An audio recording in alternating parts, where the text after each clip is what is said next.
ಮಾಡೋದಕ್ಕೆ ಬಂದರೆ ಅವರ್ಸನ್ನು ನೋಡೋದಾದರೆ 3 and 3.5 hours ಅಷ್ಟೇ ಸರ್. ನಾನು ಜಾಸ್ತಿ ಸ್ಟ್ರೆಸ್ ತೊಗೊಂಡು ಯಾವತ್ತೂ ಓದಿಲ್ಲ, ಪ್ರೆಷರ್ ಹಾಕೊಂಡು ಯಾವತ್ತೂ ಓದಿಲ್ಲ.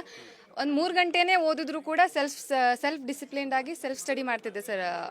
ಮತ್ತು ನಮ್ಮ ಟೀಚರ್ಸ್, ನಾನು ಹಾಸ್ಟೆಲಲ್ಲಿರೋದ್ರಿಂದ ಟೀಚರ್ಸು ತುಂಬಾ ಸಪೋರ್ಟಿವ್ ಆಗಿದ್ದರು. ಯಾವುದೇ ಕಾನ್ಸೆಪ್ಟ್ ಅರ್ಥ ಆಗಲಿಲ್ಲ ಅಂದರೂ ಕೂಡ ಯಾವುದೇ ಒಂದು ಸಮಯದಲ್ಲಿ ಹೋದರೂ ಕೂಡ ಅರ್ಥ ಮಾಡಿಸ್ಕೊಳ್ಳುವಷ್ಟು ಪೇಷನ್ಸು ಕೂಡ ಅವ್ರಿಗಿತ್ತು.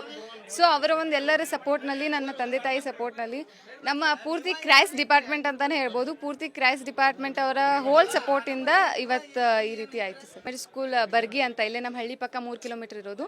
ಸೊ ಆ ಸ್ಕೂಲಲ್ಲಿ ನಾನು ಪ್ರೈಮರಿ 5th ಸ್ಟ್ಯಾಂಡರ್ಡ್ವರೆಗೂ ಮುಗಿಸಿದ್ದು. ಅದಾದ ನಂತರ 6th ಸ್ಟ್ಯಾಂಡರ್ಡಿಂದ 10th ಸ್ಟ್ಯಾಂಡರ್ಡ್ವರೆಗೂ ಮೊರಾರ್ಜಿ ದೇಸಾಯಿ ವಸತಿ ಶಾಲೆ ಮೆಳ್ಳಿಗೇರಿ ತಾಲೂಕು ಮುಧೋಳಲ್ಲಿ ಓದಿದ್ದು. ಮುಂದಿನ ಫ್ಯೂಚರ್ ಬಗ್ಗೆ ಹೇಳೋದಾದ್ರೆ ಏನು ಮಾಡಬೇಕು ಅಂತ ನಿರೀಕ್ಷೆ ಇದೆ, ಆಸೆ ಇದೆ ಅಂತ? ಸರ್, ಫ್ಯೂಚರಲ್ಲಿ ಜಾಬ್ ಆಯಿತು, ನನ್ನ ಕರಿಯರ್ ಆಯಿತು, ಅದನ್ನು ನೋಡೋದಾದರೆ ನಾನು IAS ಆಫೀಸರ್ ಆಗಬೇಕು ಅಂತ ಇದೆ ಸರ್. ಈಗ PU ಸೈನ್ಸ್ ಮಾಡಿಕೊಂಡು ಆ ನಂತರ IAS ಆಫೀಸರ್ ಮಾಡುವಂಥ ಯೋಚನೆ ಇದೆ ಸರ್. ಇಂಪಾರ್ಟೆಂಟ್ ಅಲ್ಲ ಸರ್, ನಾವೇನು ಕಲಿತೀವಿ, ನಾವು ಯಾವ ರೀತಿಯ ಮೌಲ್ಯಯುತವಾದಂಥ ಶಿಕ್ಷಣವನ್ನು ಪಡ್ಕೊಳ್ತೀವಿ ಅನ್ನೋದು ತುಂಬ ಇಂಪಾರ್ಟೆಂಟ್ ಆಗುತ್ತೆ.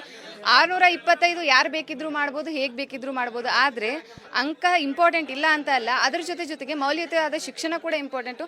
ಅಂಕ ಬರಲಿಲ್ಲ ಅನ್ನೋದಕ್ಕೆ ಯಾವುದೇ ರೀತಿಯಾದ ಡಿಪ್ರೆಷನ್ಗೆ ಹೋಗುವಂಥ ಅವಶ್ಯಕತೆ ಇಲ್ಲ. ಯಾಕಂದರೆ ಜೀವನದಲ್ಲಿ ಇದು ಮೊದಲನೇ ಸ್ಟೆಪ್ ಮಾತ್ರ.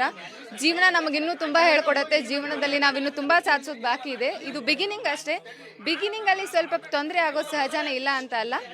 ಸೊ ಚೆನ್ನಾಗಿ ಪರ್ಸೆಂಟೇಜ್ ಮಾಡಿದವ್ರಿಗೆ ಕಂಟಿನ್ಯೂ ಮಾಡಿ ಅಂತ ಹೇಳ್ತೀನಿ. ಯಾರು ಸ್ವಲ್ಪ ಕಡಿಮೆ ಆಗಿದೆ ಅವರು ಇನ್ನು ಸ್ವಲ್ಪ ಫೋಕಸ್ ಮಾಡಿ ಚೆನ್ನಾಗಿ ಮಾಡಿ ಅಂತ.